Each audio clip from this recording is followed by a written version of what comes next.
Well, just in case you didn't realize, by the way, money market fund returns are going down, okay? And let me explain why all this is happening. By the way, guess what? At the end of this video, should I tell you, should you invest on this now or should you wait, or what's the reason? I'm going to say that at the tail end of this particular video. And today's video, and on this particular video, I'm going to be sharing with you why. By the way, I'm getting DMs from you guys asking me, hey, Joseph, why are the MMFs money market funds, that's the rates, interest rates are going down? What's the reason? Here I am, and I'm going to explain to you step by step. Guess what? I'm gonna take you through like a 2-year-old kid, explaining everything what is going on, and I will submit at the end of this video. Is it the best time to invest? That is it. Stay put. And by the way, make sure if you're watching me for the first time, this is Good Joseph speaking. And guess what? I got this pen, I got this head and this board. And what I do each and every day is to upload these kind of videos explaining to you where you should invest and how you should go about it. And if you don't want to miss any good videos of mine, go ahead and hit that subscription button that small button written subscribe. Hit that button so that you'll be notified when I upload video. And make sure that you like the video and leave me a comment on the comment section telling me, have you realized that? Let's get into the business now. What exactly contributes, excuse me, what exactly contributes the returns of the MMFs, or should I call them the mutual fund, to go down? And also, there's something that you should understand. For us to answer the question why the MMFs are going down in terms of the interest rates, we should also ask ourselves, where is this money in a money market fund is invested? When you take your money, let's say you take your 20,000 or whichever the amount of money, invest with a company, let's call the company X. You invest with company X. Where do they invest this money? They invest in 3 areas. They invest on something called the T-bills. I've explained this before. Let me explain for you to understand what am I talking about. They invest on something else called C paper or commercial paper. This is like the T-bills, the T-bonds of the what? The corporate companies or the companies. And the last thing they invest on is something called FDS or the fixed deposit, okay? Those are the 3 areas where they invest.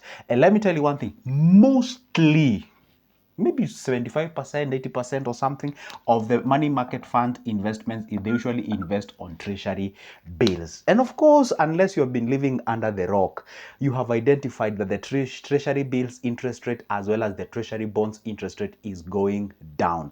I don't know whether you have realized that it's actually going down, down, and down. Are we together in terms of the interest rate?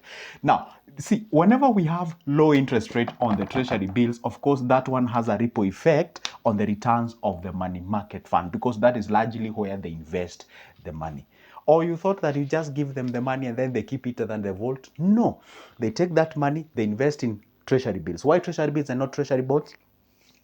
Well, of course, first of all, let me explain this. They also invest on treasury bonds, but short-term treasury bonds, this money market fund. Why? By law, that money that you invest in a money market fund, it is not supposed to be invested in longer period of time. So there is a certain capping that they have. I think it's 1.5 years or 1.8 years, around that. Should not go beyond that. So what happens is that whenever the interest rates of the treasury bills is going down, therefore, the returns of the money market fund is going down, because that is where they are investing. One thing that you're supposed to understand is that I got myself here because I do read a lot on these financial markets and whatever, not just Kenyans, but internationally. I read so that whenever I come here, I can justify what I'm talking about. For instance, if you take this example, the 91 days treasury bills, they came all the way from 15.68 to, they came all the way from 15.68 to 14.99 to 14.76. And I want you to see that. Like, do you know we have 3 types of treasury bills? We have 91 days, we have 182 days, okay? We have 182 days, and we have 364 days, okay?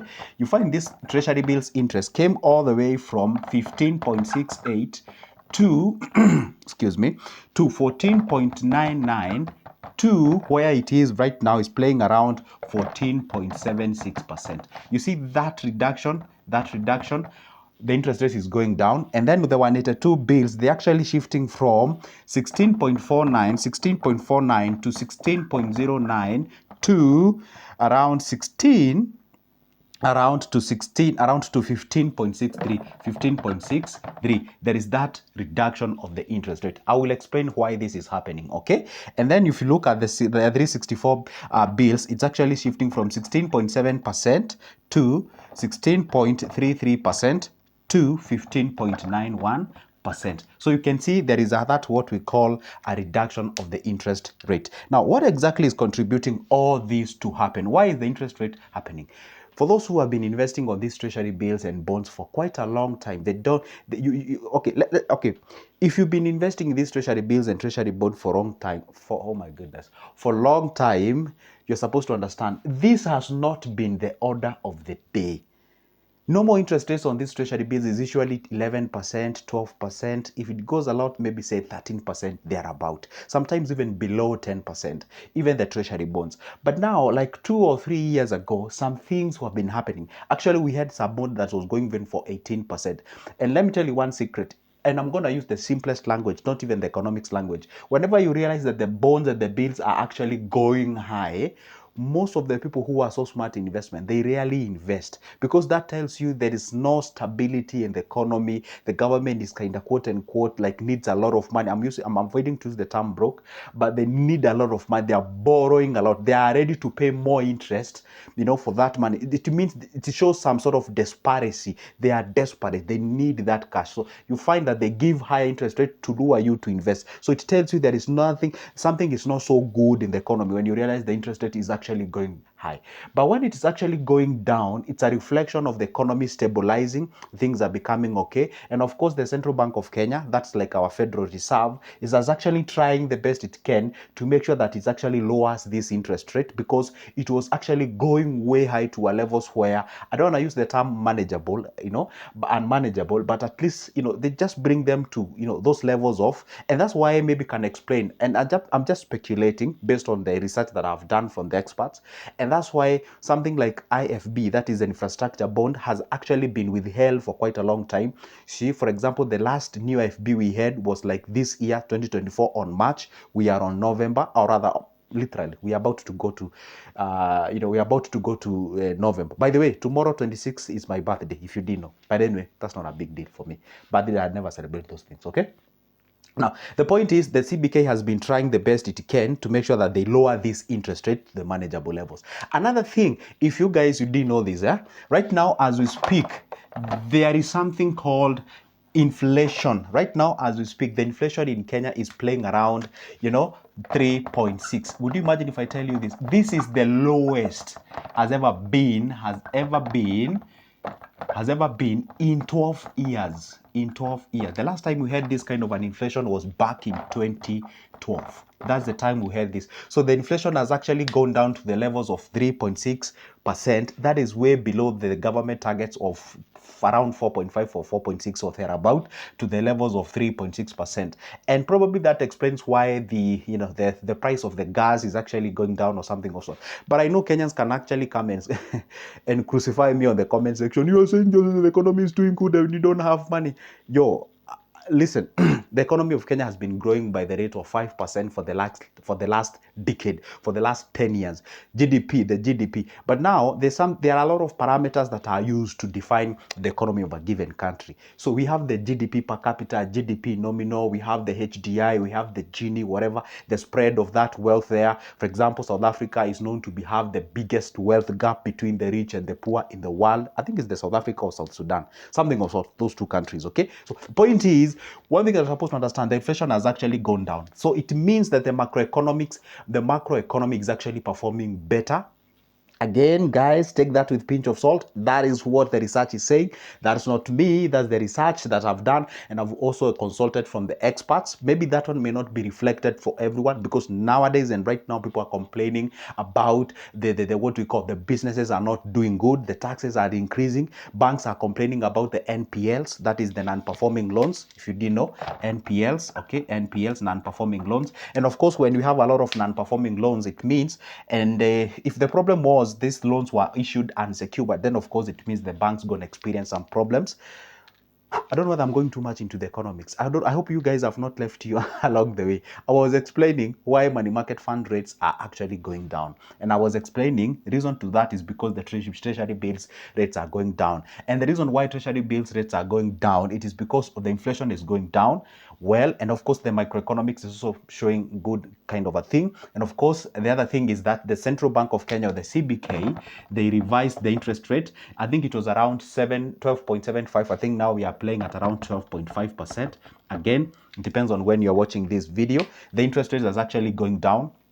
they have lowered that just to make sure that at least, they can elevate the liquidity in the circulation, that's to make the, loans affordable to people to take them, so that, but of course this one may seem as if gonna lower the interest rate, but can actually even cause more interest rate, rather not can lower the inflation rate, but can actually even cause more inflation. But anyway, it is what it is. So all those parameters, and of course, for those people who watch international news, the Federal Reserve, that's the central bank of care, or I was about to say central banks of, like the central bank of the US, that's the Federal Reserve. They actually lowered the interest rate, and when they lower the interest rate, of course, that has a ripple effect. Why? Because dollar is that currency that almost everyone in this great planet called Earth, they use it. So whatever happens to the dollar, it actually has what we call, ripple effect to our economies. So those lowering of the interest rate, the inflation is going down, the microeconomics performing far much better, and the government of Kenya trying as much as they can to make sure that they lower the what we call the interest rate as what they have been giving before. So in combination, all those factors are contributing to the lowering of what? The interest rate of the money market fund. And not even money market fund, some other things you can actually, if this trend continues, then probability of us seeing the treasury bills going to even 12% or 13%, and the money market fund going back to their normal rate of say 10, 12, 11% thereabout, are very much high likely to happen. Okay, so because of that. Now, before I even go and answer the question that I promised that I'm gonna answer, is it the best time to invest or is it not the best time? Listen. I'll repeat this. Whenever you realize that the interest rates are going down, especially in the areas of the mutual fund, because money market fund is one of the mutual fund, and also the treasury bills and the treasury bonds, it's a reflection that the economy is stabilizing. Things are actually stabilizing. This may not be felt by the common mwananchi. That's what we say in Kenya. Common mwananchi seems a common person in that given country may not be felt. Because listen, for example, when we say the GDP of a country has grown by 5%, do you know what that means? It means if you are being paid 100 shilling, okay, 100 shilling, if the economy has actually grown by 5%, I don't know what I will explain my point. It means like literally this amount of money has actually increased by 105 per year.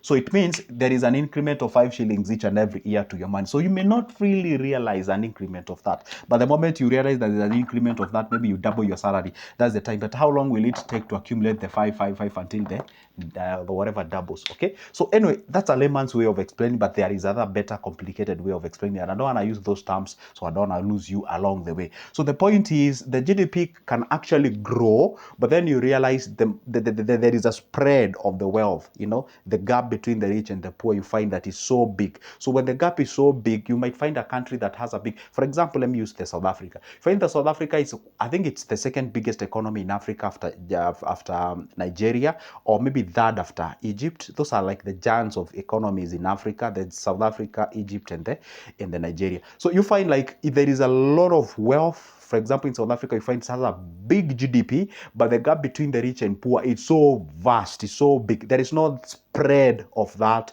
wealth. You find those who are rich are extremely rich, and those who are poor are extremely poor. So you find that it's that variance. Okay, I think that is called Gini, if I'm not wrong, or something of so. But there are other parameters that are being developed each and every day to explain the economies better. Also, there are some other things called the HDI, the Human Development Index, and many things. Okay, so when we say the economy is growing but you're not realizing in your pocket, well, just because you don't have anything in your pocket does not mean the economy didn't grow. Economy actually grew, but the way your leaders are doing, you cannot be able to realize that.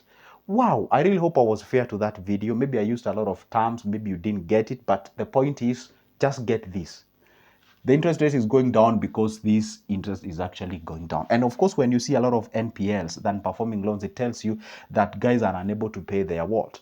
Are unable to pay their loans. And the problem can be if these loans were actually offered unsecured or issued unsecured. That can be an issue.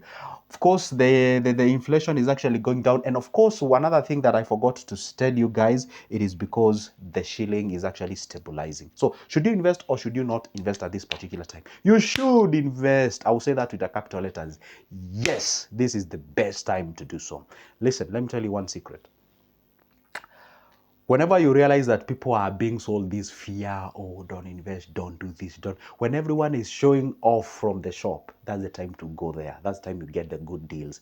But when you realize that everyone is going there, then it's not the best time to buy, because you ain't gonna get a good rate, because the supply of the demand is very high. And of course, when the demand is high, we know about the supplies. Okay, so the point is, this is the best time to go ahead and invest. Okay, let me say it's not the best. Let me say each and every time, it's always the best time to take action and to invest. That's what you're supposed to understand.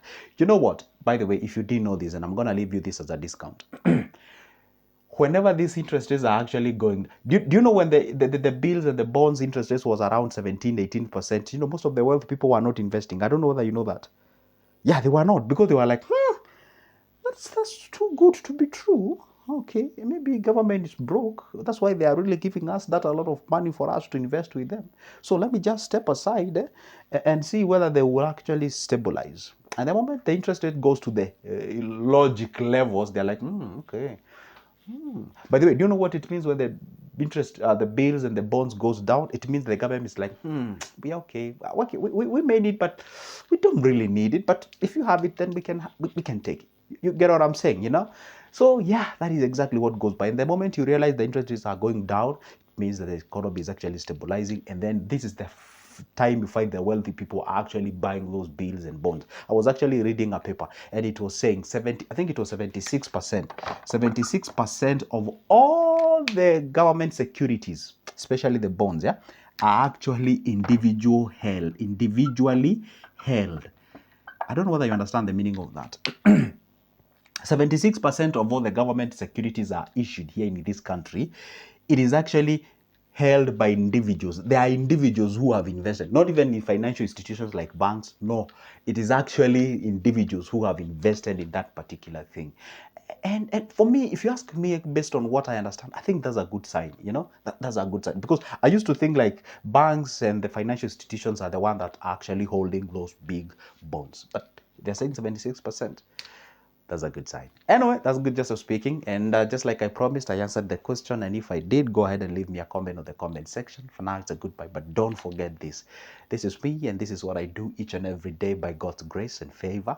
And if you'd like to get any of my booklets about money market fund, treasury bills, treasury bonds, and of course, other investments like stocks and what have you, you can always pick that number of mine from the description of this specific video. Shoot me a call. Let's talk business. And from there, we can proceed. For now, it's a goodbye, and see you in the next one.